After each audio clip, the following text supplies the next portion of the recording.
Chapter 28. How can they expect us to get ready in such a short time? It's crazy. Plane tickets and permission slips, paperwork and practice. Practice every day for close to 2 weeks. Study every evening with Mrs. V. Words, cities, states, countries, capitals, oceans, rivers, colors, diseases, weather, numbers, dates, animals, kings, queens, birds, insects, wars, presidents, planets, authors, generals, laws, quotations, measurements, equations, definitions. My head has been spinning nonstop with facts and figures, but I'm ready now. Our team is ready.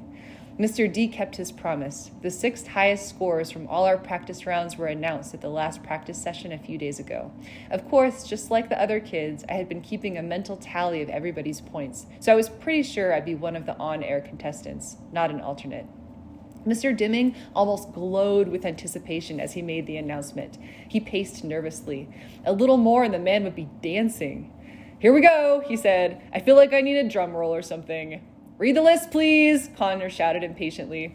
Mr. Dimming said slowly, "The 6 members of the Championship Spalding Street Elementary School quiz team are..." He paused. I thought Connor was going to throw something at him. "Rose, Connor, Melody, Elena, Rodney, and Molly. Claire and Amanda will be our alternates." "I'm an alternate?" Claire gasped.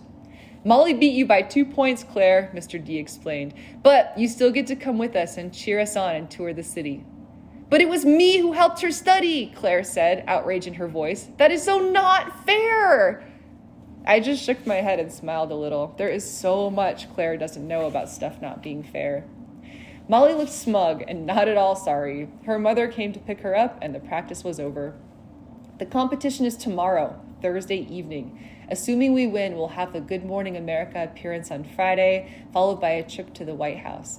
More sightseeing in D.C. is planned for Saturday, then we come home on Sunday. On Monday, hopefully, we'll return to school as national champions with that trophy. So tonight, we pack.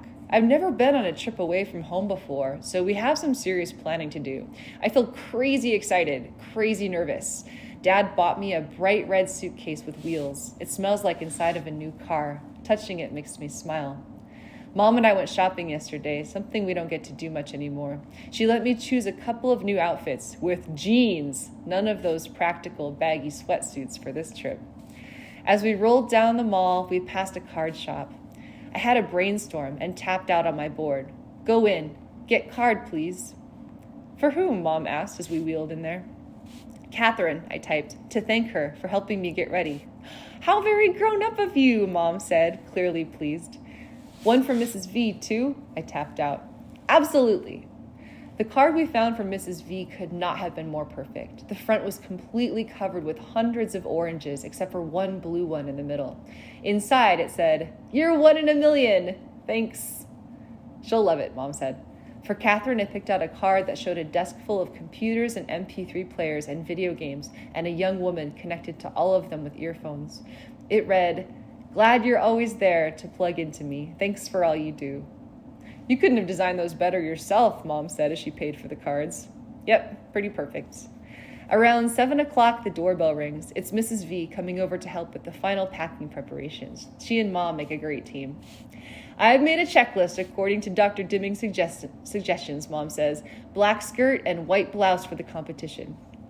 "Check," Mrs. V says as she neatly folds those 2 pieces into my suitcase. "Check," Penny mimics. "Extra white blouse, just in case," Mom says. "Great idea," Mrs. V replies, nodding. Mom carefully folds in 2 more shirts and my favorite pair of jeans. Comfortable outfits for sightseeing in Washington, spending money for souvenirs, sunglasses, camera. "Check, check, check," Mrs. V repeats. Pajamas, toothbrush, deodorant, hair clips, all there. A warm jacket? No telling what this March weather will do. "Check," Penny cries. Power pack for the MetaTalker, extra batteries, tissues, and wipes. "Got it." "Umbrella? For you or for Melody?" Mrs. V asks with a laugh. "Do you have your bag packed?" "Yeah, I'm just about ready. I'm nervous too." Mom pauses. "You're the best, Violet. I know Penny will be safe with you while we're gone." "And butterscotch," I interrupt. They both laugh. Mom continues. "Frankly, without you, there is no way that Melody would be packing for this trip." Get card, Mom, I type. I reach my hand to the side, but I can barely touch the edge of my book bag hanging on my chair. Mom reaches into the bag and pulls out the envelope and sets it on my tray. I push it toward Mrs. V. She opens it, reads it, then squeezes me so hard I can hardly catch my breath. This one goes on my refrigerator door, she says quietly. I want to look at it every single day. She busies herself with dusting off a pair of my shoes that have never taken a step. I'm a little scared, I admit. Nonsense, mellow yellow, Mrs. V tells me. I fully expect to see you on Good Morning America with that 10-foot-high trophy. That would be awesome, I type. Now tell me once more, Mrs. V says to Mom. What time does the plane leave tomorrow? Penny, take Melody's underwear out of your head, you silly girl. Mom checks her papers. Plane leaves at noon. That means we should leave here no later than 9. Get to the airport by 10, get all checked in, and make sure her wheelchair is properly taken care of and such. Then we can relax until it's time to board the plane. Mrs. V scratches her head. I wonder why they chose the noon flight. That will get you into Washington around 2. The competition starts at 7. That's cutting it a little close. Mr. Dimming told us the hotel has a late check-in policy. The TV studio is just across the street from the hotel, so we'll be fine. As Mom closes and zips my suitcase, I feel tears come into my eyes. I can't believe this is happening. In just one day, I will be in Washington, D.C. on national television. I pray I won't screw it up. I want to call Rose to see if she's nervous too. I want to ask her what she'll wear to the White House. Suppose we get to meet the First Lady. Now that would be the bomb. I want to know if we'll be sitting near each other on the plane. I want to be like all the other girls. I don't sleep well that night. In the morning, Mom gets me bathed and dressed and fed in record time while Dad gets Penny ready. Go see plane? She asks repeatedly.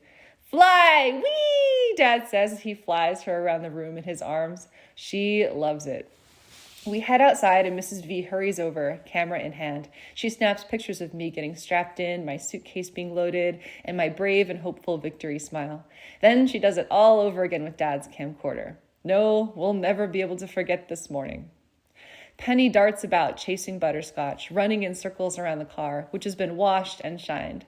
Mom, dressed in a cool denim suit and surprisingly a pair of late-style Nikes, loads our bags in the car, and we're totally ready to go by 8:45.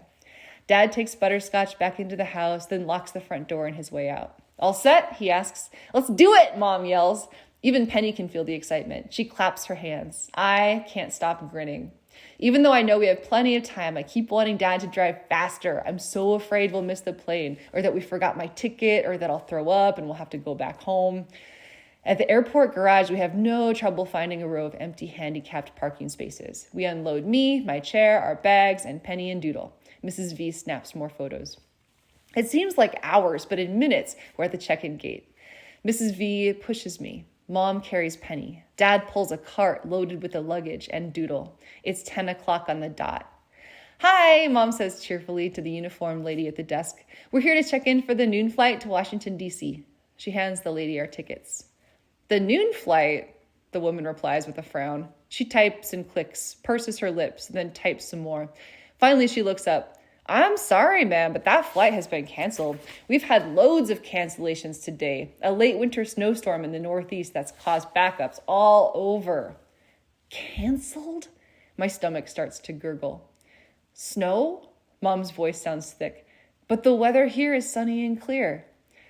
They've got 5 inches on the ground in Boston already, and more is predicted for this afternoon further south. The FAA won't let planes take off in weather like that, so our whole system gets gummed up. Planes due to arrive here and then return eastward get canceled, meaning our afternoon flights can't depart. It's complicated. Sorry. The desk agent continues to type rapidly. She tells Mom, I can get you and your daughter on the next direct flight out, however. It leaves here at 7:23 p.m. and will get you into Washington at 9:07. The Weather Service has predicted that the storm system will have fizzled by then, so we can start getting folks where they need to be. Actually, tomorrow, it will be all rain. My heart is thudding now. Would you like me to rebook you? She smiles cheerfully. She doesn't get it. But the competition starts at 7, Mom mumbles weakly. Excuse me, I didn't hear you, the desk agent says. I can't breathe. Mom speaks a little louder. What about the rest of our group? We're traveling together. A group of school children, a quiz team actually. They were also booked on this flight. We've got a competition this evening. Oh, I remember those kids. They were here early this morning. Great group. So polite and well-mannered. They told me all about the competition and the huge trophy they might be bringing home. They came early? Mom croaks. It seems they all went to breakfast together, then came straight here. It's a good thing they did, too, or they wouldn't have gotten out. Where are they? Mom asks. Oh, they got switched to the 9 o'clock flight, the last eastbound plane to get out before the flight started getting canceled. They had to run down to the gate, but they made it just in time. I made sure of it. She looks down at her computer. Yes, that flight left about an hour ago. They're gone? Mom whispers. I feel like I'm going to choke. Are you and your family going to D.C. to cheer them on? The woman asks. She still doesn't get it. No, my daughter is on the team, Mom explains. We must get to Washington. Isn't there another flight, perhaps on another airline? The woman looks at me and blinks. She's on the... She starts to ask, but then she catches herself, returns her gaze to her monitor, and begins typing furiously once more. I can hear her fingernails as they click on the keys. Dad places both hands on the ticket counter and leans in towards the agent. I've never seen him so angry. How could this happen? Shouldn't we been notified that the flight was canceled? We try, sir, but it's not always possible, the lady replies, sounding truly sorry. We do always advise passengers to call ahead and check their flight status. But this was the trip of a lifetime. You can't possibly understand how important this is to my daughter. I squeeze my eyes shut. Stupid elevator music floats from the tinny airport speakers. I hear no beautiful colors. I smell no lovely aromas. All I can see is the darkness behind my eyeballs. I'm really, really sorry, sir, the lady says. What about a connecting flight? We must get her to Washington this afternoon. The woman types and clicks for what seems like hours. Finally, she looks up.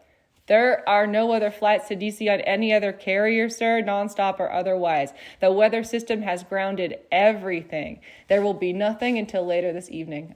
I'm so sorry, she whispers. I open my eyes because they're filling with tears. Dad walks away from the ticket counter, his face scrunched into tight wrinkles. Then, without warning, he smashes his fist into the wall right next to where I'm sitting. I jerk my head up. I know that had to hurt. Ah! I shouldn't have done that, he admits, holding one fist in the other. But if I could have smashed my fist against that wall, I would have as well. Mrs. V looks from Dad to me. I don't understand. How could this have happened? She says to Mom. Shouldn't someone from the quiz team have called you? Her voice could crush bricks. The teacher, perhaps? Maybe there wasn't time, Mom says helplessly. At least that's what I hope. Surely they wouldn't have left her behind on purpose. I still have not taken one deep breath. I really do apologize, ma'am, the gate agent finally says. I've even checked airports in nearby cities. There are no flights out of the area until this evening. I have plenty of seats on our 7 o'clock flight if you'd like me to book you. No, thank you, Mom says quietly. It's too late. The entire airport feels like a vacuum to me. No sound, no voices, no air.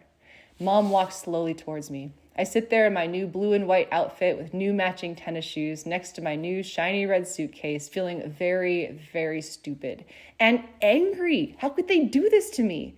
And helpless. I hate feeling like this. Like when I was little and got stuck on my back like a stupid turtle. There was nothing I could do. Nothing. How long does it take to drive to D.C.? Mrs. V asks. I don't even look up. I know the answer. 10 hours at the very least, Dad replies, his voice soft. Go fly airplane? Penny asks. No fly today, Dad says, touching her gently on the head with his good hand. Mom rolls me over to a bench on the other side of the check-in area. She kneels down in front of me. She's crying. I don't think I'll ever breathe again. Mom hugs me.